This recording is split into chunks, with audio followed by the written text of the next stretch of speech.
What's up? Yes. What's up, everybody? Just kidding, guys. Hey, it is Wednesday, July 31st, last day of the month. All of you are probably scrambling to get your loans in, and Jason and I are just hanging out, having a damn good time this afternoon. That's a lot of hurt your neck there, buddy. I'm whooping and excited to be here. But no, we're excited to be doing a quick little recap of our very fun event.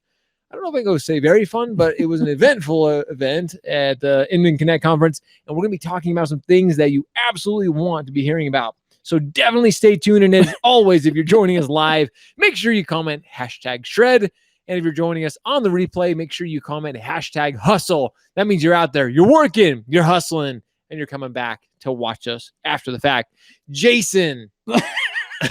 Dude, that's awesome. He thinks I'm over the top today. Way over the top today. I just started drinking my Rockstar because the first one I had in the freezer, it froze solid. So with that being said, so we actually going to bring up a topic here in a minute that is a topic that it's not brand new. It's a narrative in the industry that is narrative.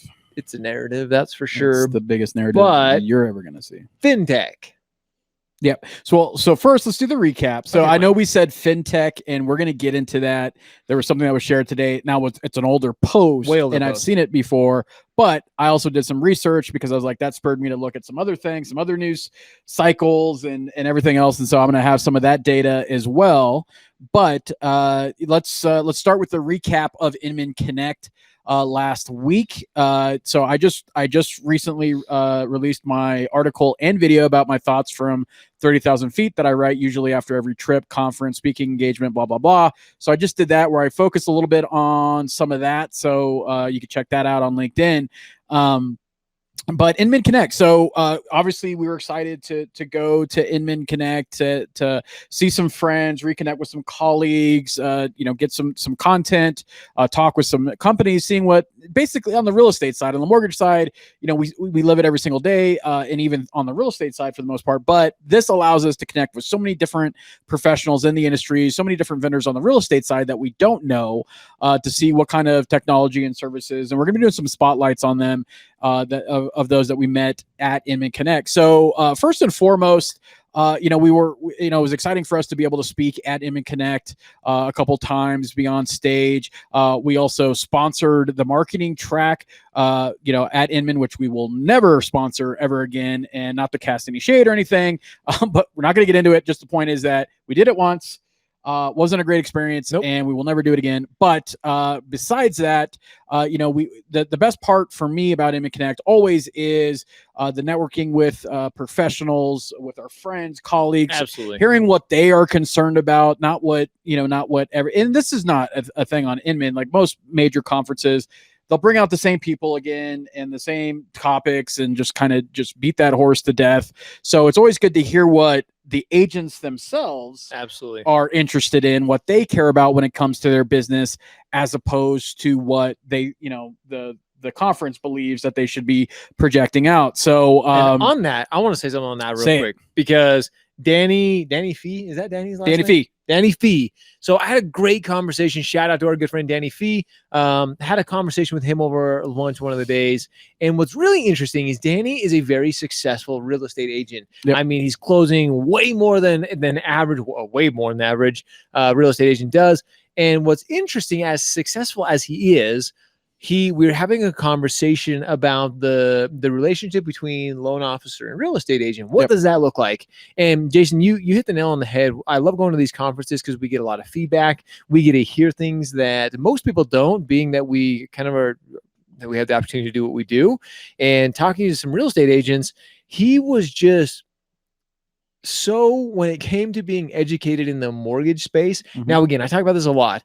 I think real estate agents have their job, loan officers have their job, but him and the relationship that him and his loan officer had was so disconnected. Yeah. He had no idea. He had heard about this broker versus banker narrative, and he didn't to him, it didn't even matter. He didn't care about it. And most agents don't understand that there's a difference or that there's a difference at all. So that's what he was asking me. He said, so what's the difference? Like, what is it? And we kind of got into it and I explained it. I explained what I was in the industry and it made sense. And I'm like, your loan officer has never had this conversation. He said, no. He's like, it would have been helpful he's like, I've been wondering. So if you're listening to this, if you're a real estate agent and you're working with a preferred lender or somebody that you really trust and respect, talk to them, have those conversations, because it's smart to at least be somewhat educated. You don't have to know how to be a loan officer, and loan officers, you don't have to know how to be a real estate agent, but I think there needs to be a communication there. And if you're a loan officer and you're watching this, you absolutely need to educate those you're working with. We always talk about working with the real estate realm and working with those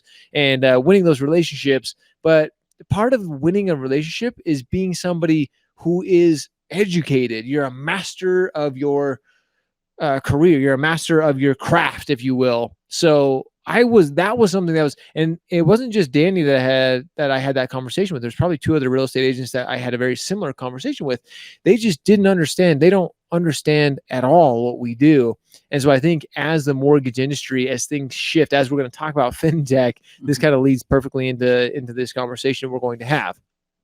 But okay, so getting in more into the vibe from Inman Connect, is as when it comes to some of the great, and Danny had a great conversation on stage. He was a speaker. David Tall, a good friend of ours, he from Agentology, he had good, and then plus every speaker on the marketing track was rock solid and awesome. So one of the best parts about sponsoring the marketing track is just basically being aligned with all those great speakers that we had. And again, nothing against the other speakers, the ones that we saw. Great job by everyone. But really what it's about is relationships. Now we're hearing that a lot at David actually said that speed to relationship as a speed to it. Grant Wise talked about customer generation as opposed to lead generation. Don't buy leads, buy customers. Where he's 100% on that. So I think the biggest takeaway from Inman was the focus on, something that we definitely tried to talk about when we spoke on stage, was about the about building awareness and projecting the importance of the local expert, the local real estate expert, the local mortgage expert, and how they're going to be, for the most part, the best best channel to have a successful transaction, buying or selling, right? Like that's who you want to use, because they're the ones on the ground. They're the ones that know the most, know the ins and outs, where online lenders don't. And I gave a couple examples of what that looks like.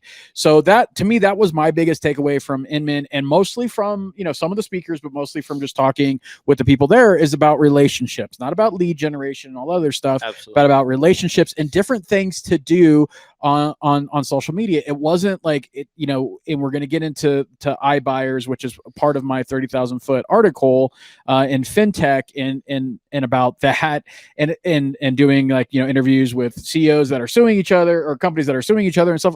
Look, that's all great theater, but at the end of the day, agents, they want help with their business. They want to learn from people like them. That's great TV. That's great theater. But at the same time, that doesn't actually move the industry forward or do anything at all to help, especially when other things are vastly more important to what's going on. And I think the fintech companies, they look at this war, this battle that's going on, and they just see it as opportunity. Like, they see if the industry itself is distracted and picking itself apart, what better opportunity do they have to kind of come in and make it happen, really just start to go directly to the consumer, which is, it's shame on us, to be honest. Like, it's totally our fault, but that's why you and I are talking about this so often. That's why we think it's very important that everybody gets educated on it, because if you're not listening, if you're not doing these things, and if you're not putting yourself ahead of the curve, these fintech companies, they are going to come in and they're going to play a big role in the future of the industry. So. Yeah. And so,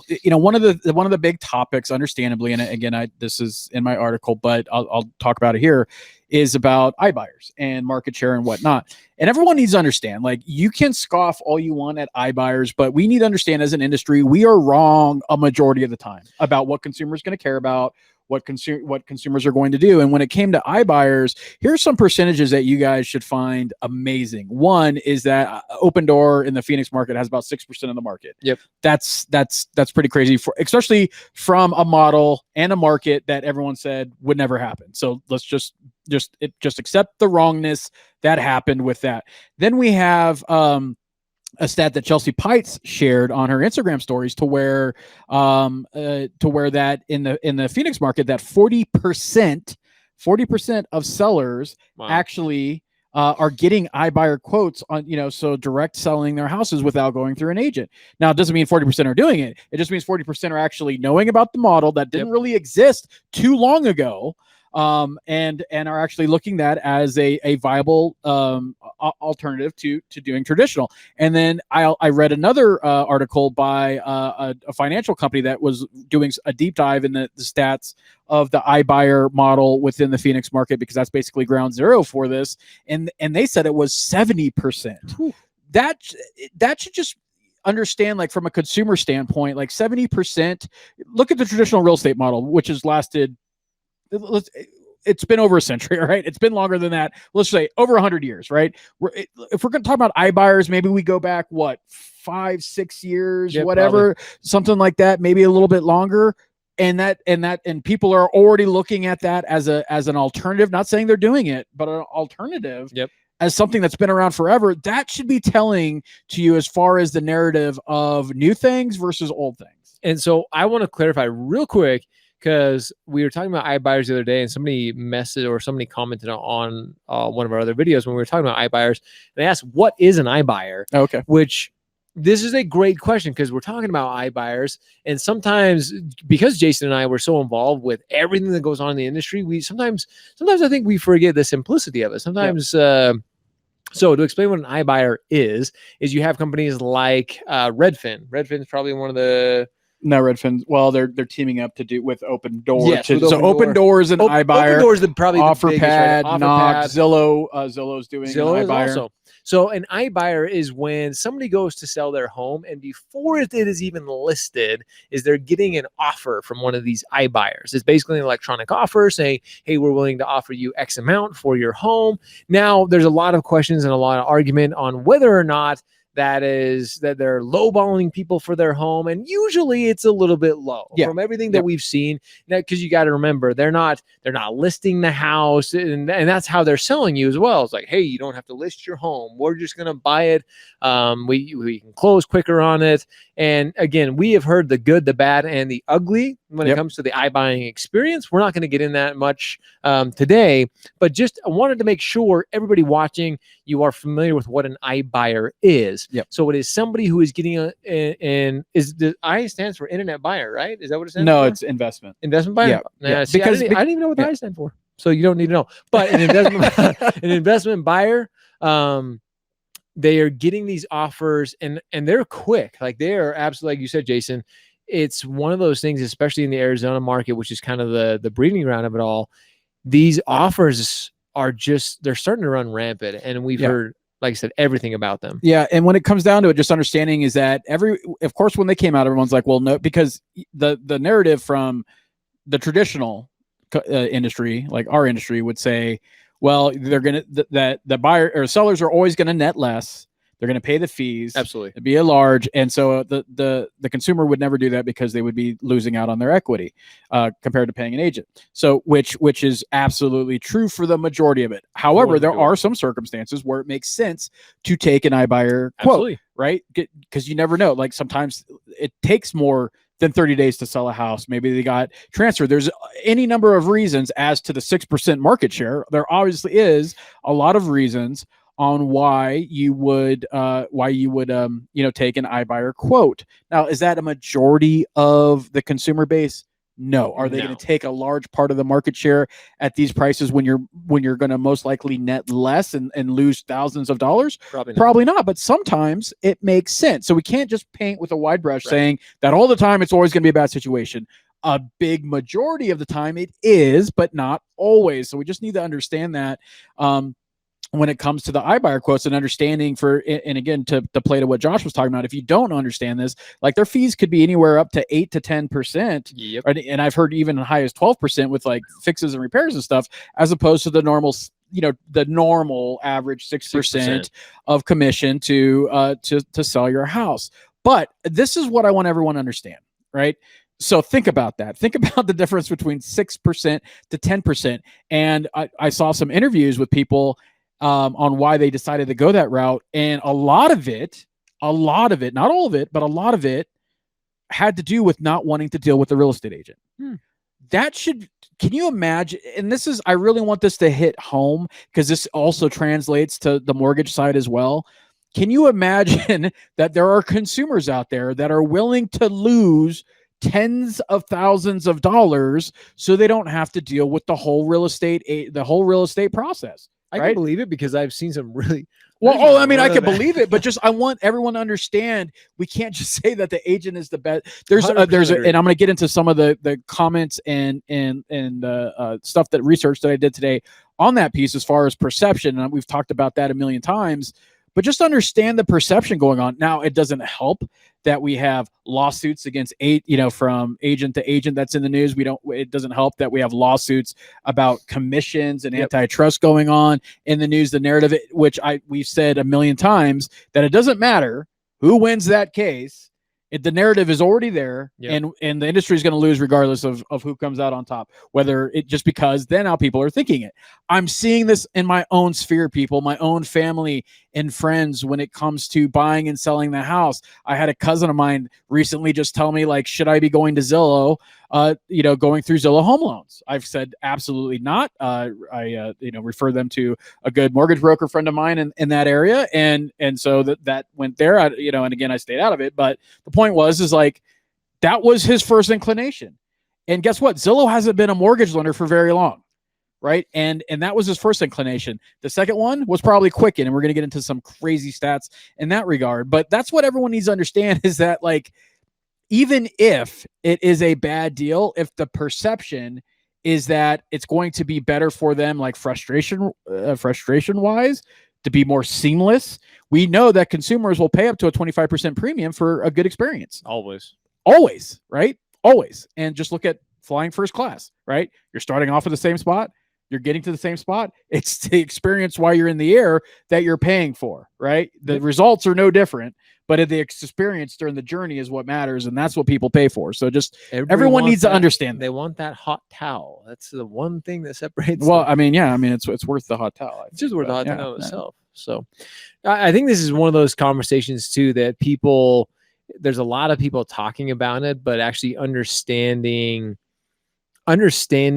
the basis of it all is really what people need to start grasping. And again, this is something that we saw at Inman, like you said, these companies that were bashing each other. And hopefully everybody knows that we've talked about the broker and the banker and the wholesale and retail, the battle that's going on. And we have very good friends on both sides of that who are enjoying the fruits of that. But also it's happening in real estate. Yep. I didn't know it was so rampant in real estate until we were at Inman Connect and seeing some of these competitors and, human nature. And I'm all of everybody who knows me knows I'm a very competitive person, very extremely competitive. Grew up playing sports, still love to be a competitive person. But when it comes to competing, and honestly, Simon Sinek probably says it best. And when I had a chance to catch up with him, he talks about it in his new book that I'm really excited that's coming out. But it's not about having enemies. It's about having rivals. Rivals are those who you're there to compete against. You're there to really better one another, to better the market as a whole. An enemy you just want to destroy, literally obliterate, wipe them from off the face of the earth. And we're not in it for that reason. We're in it to better one another. If you are competing against me on a mortgage transaction, you bet I'm going to put my best foot forward. But is my ultimate goal to put you out of business and to make sure you never do a loan again? Absolutely not. Like I want to see you succeed. Now, there's a whole other conversation that is to be had. Who's more knowledgeable versus lower rate and things like that. We're not going to get into that, but when it comes to it, we really do need to have more of a rival versus enemy mentality. Yeah, and so let's get into the topic of fintech. And so let's do it. Let's get into our topic and why people actually tune in to hear us talk. And I'm going to give you some quotes, right? So this was all spurred because obviously this is something that we've been talking, Josh and I have been talking a lot about since Mastermind. Ben Anderson of PRMG did a great presentation on this about Quicken and Better Mortgage and whatnot. And so someone shared today, forget which group, but it's an old blog post from Better Mortgage from 2016, I believe. I've seen it around. It's basically 5 reasons why loan officer commission is bullshit. And so they go into all of that, and that's Better Mortgage is all about like eliminating the loan officer. We get it, right? Like that's what it's about.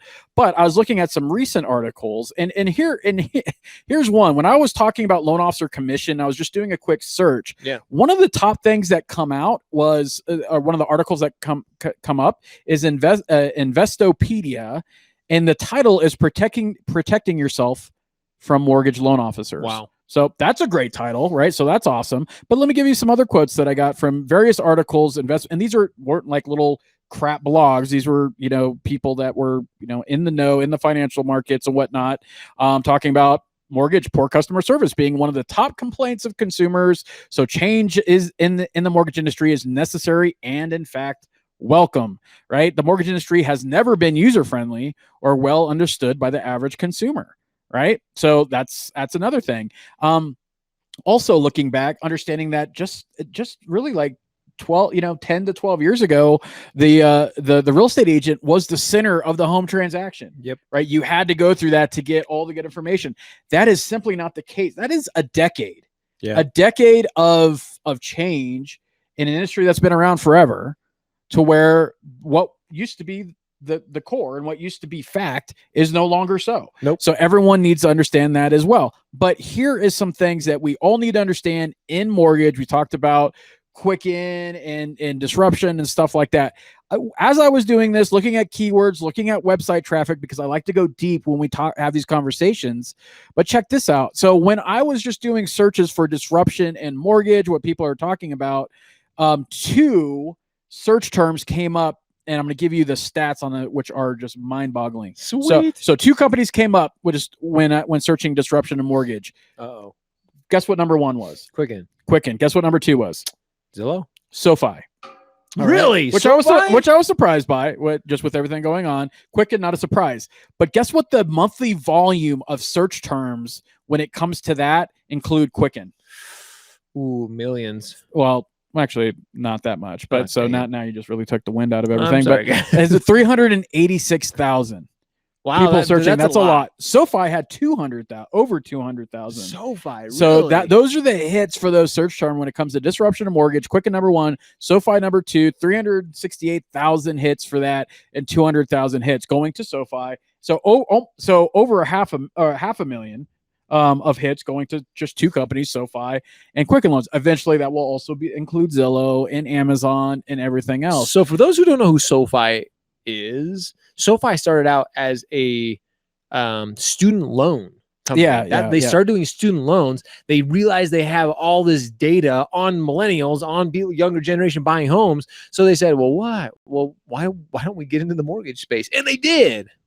So just for those who are wondering, if you haven't heard of SoFi, that's how they got their start in the industry. Yeah. So going into, back to that Better Mortgage blog, and then Quicken, and looking at, and look, if you're in the industry, you've had to seen the commercials. You've had to seen the Quicken commercials where the loan officer's talking about all this jargon and stuff like that. And guess what? There's stereotypes, right? But guess what?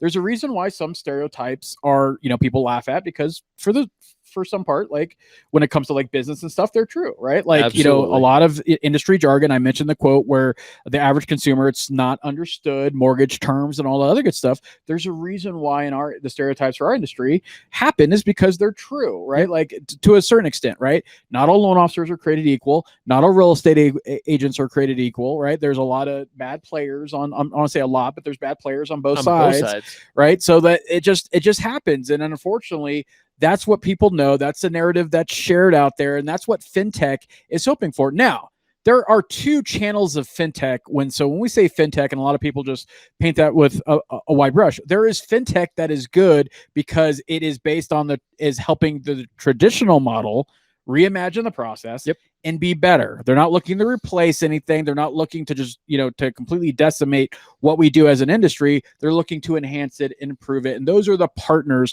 Those are the fintech partners that you want. Then you have other ones that truly want to destroy us. And then and what's funny, and maybe not so funny, but if the narrative, especially when it comes to bettermortgage.com, and you look at, well, the commission is bullshit, they get paid too much, and we'll save you money because we don't have that commission. But if you go look at rates and points and compare Better Mortgage to traditional lenders, I don't see where that savings is coming into play. In fact, sometimes it's at cost or more. I say, right? We saw a live price comparison today with better.com. We should have had that graphic. We totally could have shared that graphic, but they were right in line with everybody else's pricing. Like, so where's that bullshit loan officer commission?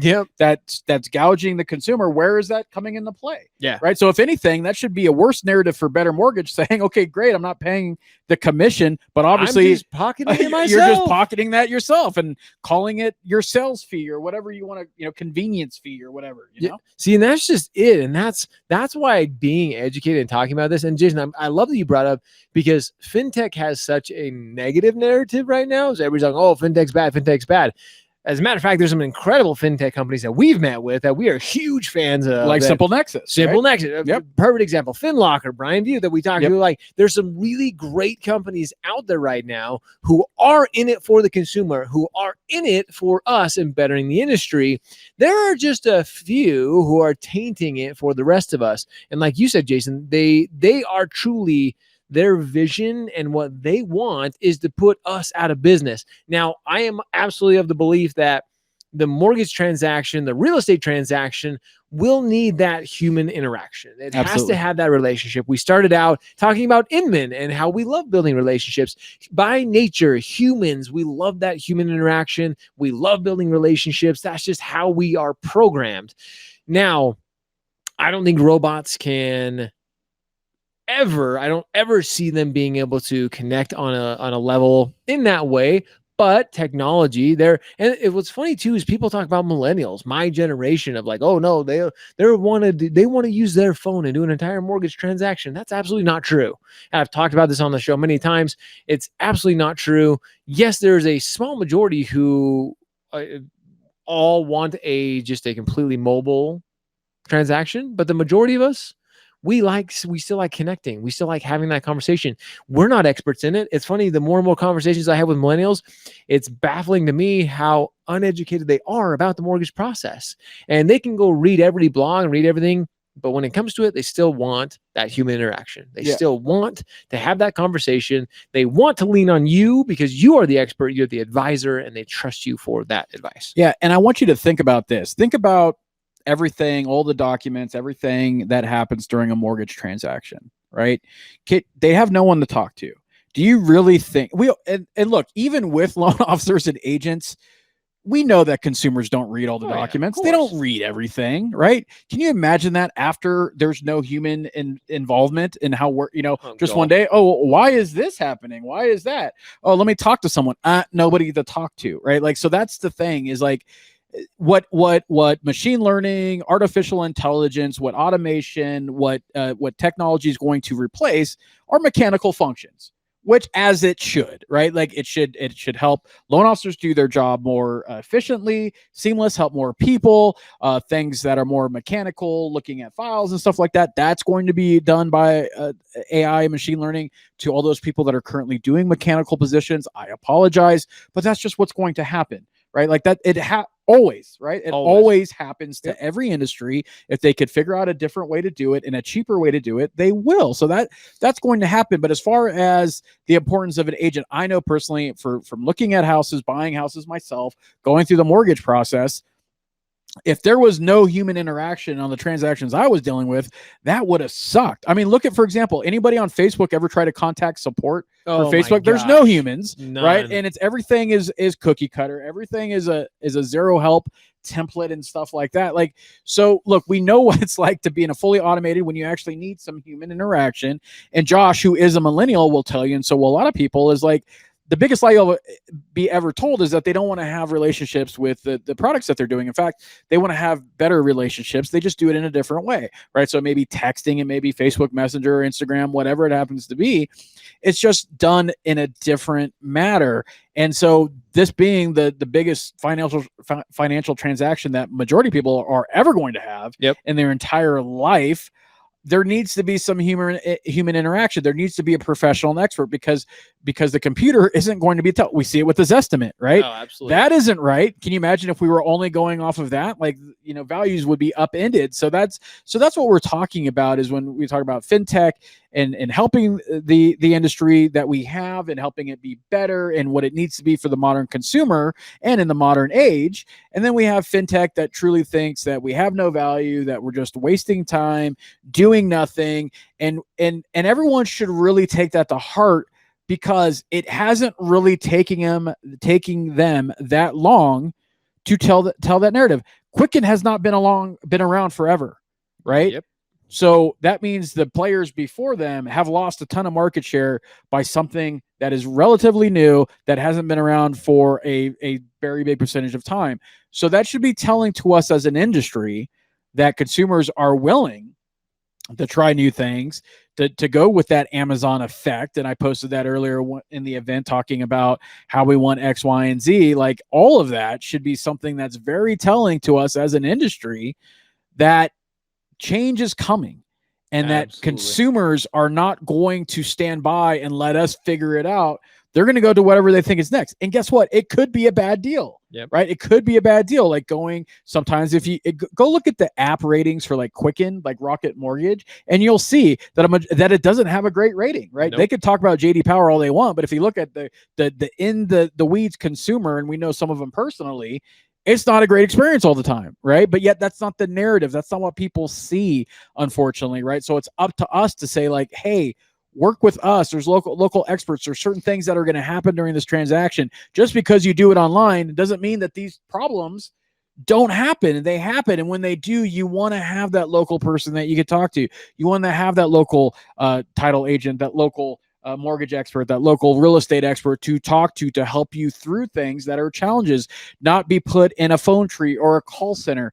And yes, will consumers use that? Obviously, with Quicken being in the position that they are, absolutely they will. Absolutely, they'll help certain consumers. There's always going to be a market for that, but it's a big chunk of business that we're competing for. But the one thing is that the longer that we do not do anything to dispel the narrative that the fintech lenders or the fintech disruptors are looking to do, the worse it's going to be for us long term.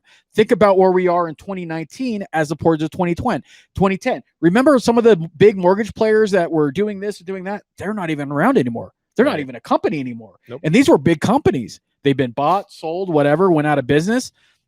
Some of them go out of business over a weekend, right? Like, this, everyone needs to wake up. Everyone absolutely needs to wake up and understand that we're not living in pre-crash. We're not living in post-crash. We're living in the new era of consumerisms, and we better get dressed to compete, because if we're not, we're going to find out what being on the shitty side of disruption looks like. And I think that's why we continue to talk about it. And we're going to continue to talk about it, because if we don't step up, if we don't actually look at what's going on and understand more than anything what's going on.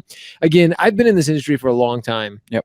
And it's always changing. The one thing I say all the time is the one constant in the industry is change. You have to be willing to change. But I think now more than ever, it's one of those changes that if you are not if you're not ready for it, and if you're not already preparing for it, this is one that will take you by storm. And again, guys, we don't use this as scare tactics. We're not trying to scare anybody. We're not trying to say you suck either. We're saying that as an industry, real estate agents, mortgage professionals, insurance, title, we need to be more educated. We need to be the masters of our craft, like I mentioned earlier, because if we aren't, it's the consumer's eyes. It's going to be whoever has the most ad spend wins. And we all know that Rocket is spending a lot of money getting it out there to the consumers. A comment was a little bit earlier today. If the consumers are not seeing you, they won't come to you. Yep. which is 100% true. And that's where a lot of these bigger companies are winning right now, is they're just all over the place. So as advisors, as professionals, as experts, we need to make sure that we're staying in front of and getting ourselves out there. We're getting to the consumer first. Jason and I talked about this recently, is we need to be the ones to get to the consumers first. These fintech companies, some of them, again, and we're not talking about all of them, but some of them are trying to beat us there. There are some companies, we were actually talking about with some of our good friends from Home Point Financial just earlier today, talking about some of the things that they're doing to help us as originators stay in front of and get back in front of our borrowers, our past clients with technology. So there are some great pieces out there. We just need to be aware of this discussion, these companies that are trying to make all of us look ridiculous. They're trying to make us look bad. And in the end, like better.com is one of those. We had the opportunity to meet I just forgot his name. What is Vishal or Vishal? Whatever his name is. The CEO of better.com. We met him down at Housing Wire. We're terrible with names. Sorry, that guys. Again, you don't have to be perfect to be able to run a show and have a good time and still have people watching. Yep. So if anybody knows his name, comment and I will pronounce it. I want to say it's yeah, I don't know. Yeah, I don't even remember. If anyone watching live knows the name, go ahead and throw it in the chat. But yeah, he was at Engage Marketing. He wasn't Engage Marketing. He wasn't. And you know what? Here, I'm going to be completely honest. I posted a small video of him because he made a pretty funny comment. He made a comment about the mortgage process being like the game of Zelda. Yeah. And it was actually a funny comment. And I posted about that. And oh my gosh, I got blown up. Like, you support this guy. I can't believe you're posting about it. And I was like, holy shit, ladies and gentlemen. I wasn't supporting. It was a funny comment in the industry, but that's just it. Is we're so willing to attack one another. We're so willing to jump on the bandwagon before you get the full story. People are just so willing to attack and to jump to some conclusion that they have no idea about, and it just makes us all look really stupid. A lot of these people that were commenting and sending me a message, I was like, oh yeah, well, here's the rest of that interview, and you can clearly see that I was just taking a small segment and I'm not agreeing with him. So yeah, anyway, yeah. So, and then one thing that we need to also understand as an industry, and this was something I talked about as well, and as far as like Inman and iBuyers and everything else, is I want everyone to accept one fact. Now, this isn't opinion. This isn't like just my guess or anything, or just, that's my perspective. This is fact, right? And I think everyone is going to agree with me on this. If you don't, you're wrong. But let me just say that you're going to agree with me on this, is that look around you right now, wherever you happen to be, in your office, at home, out, wherever it is that you're watching this, look around you. You are surrounded by things that a majority of people said were never going to be was never going to happen. We live in a time in 2019 of never going to happen. Social media was never going to catch on, right? Yep. This was never going to be anything that people cared about. It was going to be a fad, Uber. Just take your pick of things that were, I would never want to have a smart speaker in my house. I would never want to be able to do this. I always want to be able to do that. There was no way I could never not have a phone in my house. We are surrounded by technology and change and innovations and iterations of everything that were never going to happen, or that we're never going to be popular or be mainstay. We're surrounded by that. Vishal Garg. Okay, so we were close. We were close on that. I don't know if that last name's right, but we'll go with it. That's what Vishal Garg. That's what it is. Anyway, and Josh should know better to look at me. Like, when it comes to pronouncing names, I'm worse than he is. So like, looking to me, he must really have needed help. But but that's the thing, is we're surrounded by things that we're never going to catch on or never going to happen. So we're wrong most of the time, especially in our industry, about what consumers were going to want. A consumer was never going to do that. Or how many times I was told, social media was never going to be a sales channel for our business. And in fact, it's one of the biggest ones, right? 400, I'm going to single out one person and one stat for just one person, right? I'm not talking about the industry as a whole, but one person. Travis Tom, who to me is the foremost expert when it comes to Facebook ads in real estate, has been responsible for over $400 million in sales through his ads. $400 million. That's $400 million of wrongness that we've had about Facebook being able to generate business.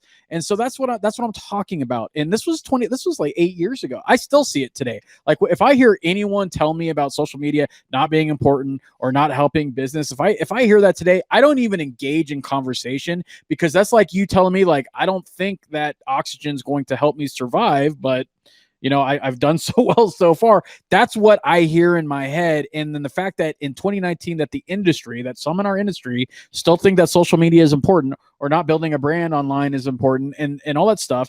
I don't even engage in conversation, because at that point, there is zero chance for me to have any effect, because you are so far removed from reality. It's amazing. Well, here's the crazy thing too, is as I was literally having a discussion, more of an argument with somebody, and I'll even share part of this message that somebody was messaging me on Facebook. This is a top producer that I reached out to because I wanted to have a conversation with them. I noticed they didn't have much of a social media presence, and actually just wanted to have a discussion with them. I said, hey, you are a top producer in the country. We have access to some stats and some things where we can see actual live numbers.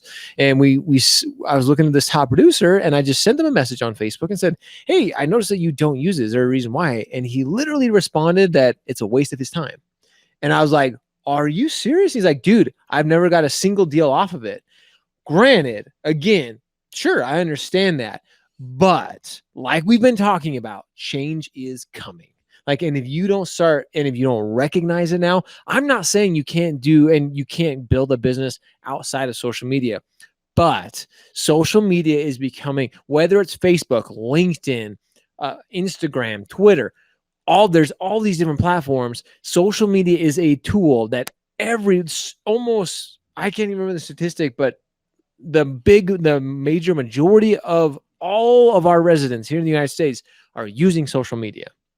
It is a platform where you can get tons of eyes, people seeing, people hearing you. So it's just crazy if you're not willing to recognize, and you need to start utilizing these tools that are in front of you. So anyway, maybe I'll share some pieces of this conversation that I had, but I could not believe it. That and again, we're not saying that you can't. You can absolutely. Oh yeah, you don't need it to be successful. No, but but don't tell me that it doesn't work. Exactly. Right. And most of the times when I've talked, in fact, I won't say most of the times, 100% of the time when I've talked to somebody and they said it doesn't work for them, and then I actually take a deep dive in what they were doing. Oh yeah, they're doing it absolutely wrong. Right. They're like posting something. I posted this. Why didn't I get any leads? That's the mentality.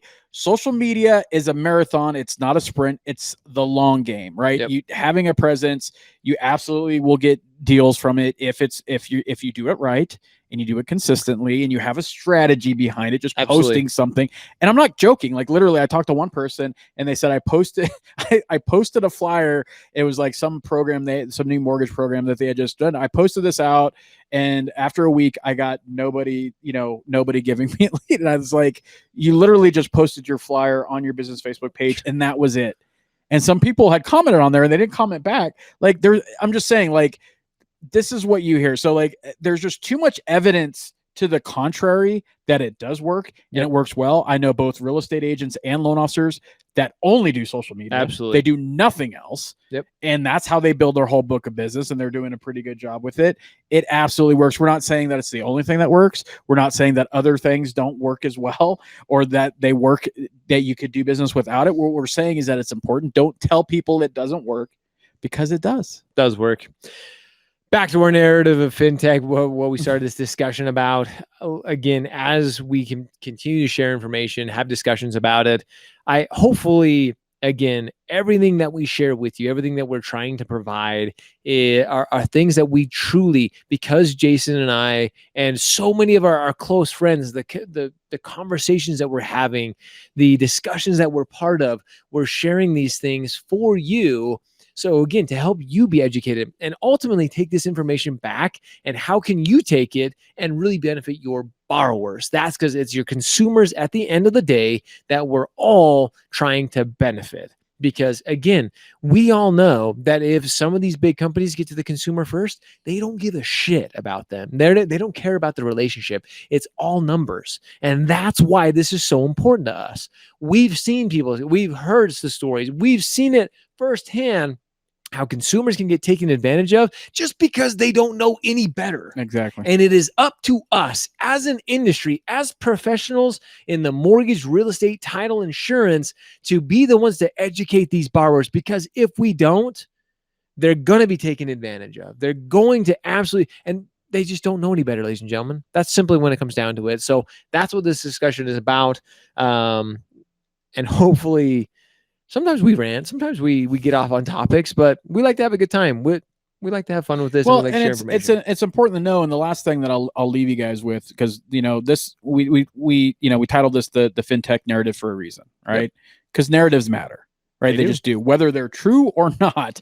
They matter. And I'll give you an example. And again, this is not a political statement one way or another or anything like that. But to me, it's the easiest analogy to have with the current climate of in our country, with the political landscape and everything. But here it is the narrative. There's a reason why it's been easy for fintech companies to come in, to compete and change the message and get to the consumer first. There's a reason for that. And it's because we have made it easy to be disrupted by having, if it's not broke, don't fix it, keeping the status quo, and a lot of different mentality that we've had in our industry, because no one was ever going to upend us. No one was ever going to do this. Again, we're living in a time of never going to happen. Guess what? Like it was. And here's the analogy. There's a reason why Trump gets away with fake news. There's a reason for that. Is because, and I think we could all agree, media, whether you're on the left or the right or the middle, who cares? We could all agree that the media has their own agenda and they do a lot of crappy stuff and they're not generally trusted by the public. That's the reason he could get away with that, right? It's the same thing with fintech, with the narrative of that commission is a problem, that the way we do business is a problem, that it's frustrating, that it's not easy to deal with, that agents, just look at Google. We've mentioned that about searching anything Google related to agents, to the mortgage process and stuff. It's not positive, right? What Google gives you is not positive. So there's a reason for that. There's a reason why they're easy to come in and because we don't unite. We do not unite as an industry to come together to tell a different narrative that it is the best interest of the consumer to use a local expert. Whether it's mortgage, real estate, or whatever, it is in the best interest of the consumer. And that's the message we need to get out, right? Whether it's competition or not, it does not matter. Because at the end of the day, if their narrative which doesn't include us, here's the choices. The choices is that we come together and create a new industry for the modern consumer in the modern age together with our own narrative that we have a hand in, that we have control over, that we are managing, or the fintech companies come in and do it for us and we just deal with what's left. Those are the two choices that we have. So either we're going to do it one way or they're going to do it their way. And so we need to understand that it's up to us to get that narrative out, to use your local expert, whatever it happens to be, because if agents start saying it's better to use something other than a local mortgage expert, eventually that consumer is going to say, well, why is that same narrative for you? And the same on the mortgage side. If on the mortgage side, you're saying, you know what, use me, but when it comes to the real estate side, use this online, do this, use the iBuyer, do all that other, whatever that happens to be, then that eventually is going to come back on you as well. Absolutely. So only together are we going to be able to tell the correct narrative to the consumers that we, as an industry, it's in their best interest to have the best conversation, to net the most, net the most money, to have the best experience is through the local expert. And that's what it is all about. It's all about us as local experts. We just need to do a better job creating that narrative, creating that message, that story that needs to be told. So we can do it. We honestly can. It's doing things like this. You can do it. You can do it. Wow. And there I brought that up. And that's the end. And that was the live killer. But all right, guys, hopefully you got something fun from this. Learn something. That's what we're all about. There's a lot of talk today about rates. If you didn't hear, the Fed cut by a quarter. Quarter point. So good news for everybody out there. You as mortgage professionals should absolutely be, as local mortgage experts, you should be taking advantage of that, reaching out to your clients, reaching out to your consumers, letting them know We don't want to talk about the day because everybody's talking about it. We want to talk about the stuff that not everybody's talking about. And we did a comprehensive video on that with Barry Habib, who is the premier, I will call it the expert when it comes to this. Yep. And so you can check out that video, and he goes into strategy, he goes into how you need to approach it, what you need to look for. So definitely go and check that out. Yep. We're trying to talk about the things that not everybody's talking about all the time. So with that, guys, hopefully you got something fun out of this, got some education. And as always, you got to show up. You got to hustle. No, I'm just kidding. Wow. No, Really? I'm just kidding. And you got to repeat every day. Appreciate you guys. Have a great day. Rockstar. Brought to you by